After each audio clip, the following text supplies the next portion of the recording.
Russia Ukraine যুদ্ধ কি শেষের পথে? বিশ্ব যখন সীমান্তে উত্তেজনার দিকে তাকিয়ে আছে, তখন হোয়াইট হাউস পাঠাচ্ছে ট্রাম্পের বিশেষ দূত স্টিভ উইটকফকে সরাসরি পুতিনের সঙ্গে আলোচনা করার জন্য।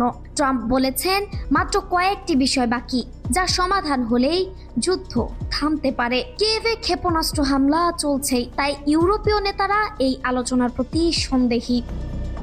ট্রাম্প নিজেও দেখা করবেন পুতিন এবং জেলেনস্কির সঙ্গে, তবে চুক্তি প্রায় চূড়ান্ত হলে, অর্থাৎ বিশ্বের সবচেয়ে আলোচিত যুদ্ধের সিদ্ধান্ত এখন নির্ভর করছে কয়েকজন ব্যক্তির বৈঠকের ওপর। যুক্তরাষ্ট্রের প্রাথমিক শান্তি পরিকল্পনায় কিছু বিতর্ক ছিল, পরে ইউরোপীয় মিত্ররা সেটি সংশোধন করেছে। তবুও দ্বিধা রয়ে গেছে।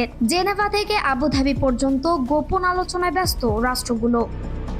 শেষ প্রশ্ন, শান্তি আসবে কি, নাকি আর এক রাজনৈতিক খেলা হবে? বিশেষ দূত মস্কোর পথে, আর পুরো পৃথিবী তাকিয়ে আছে। কেউ যুদ্ধের শেষ খুঁজছে, কেউ ক্ষমতার নতুন মানচিত্র।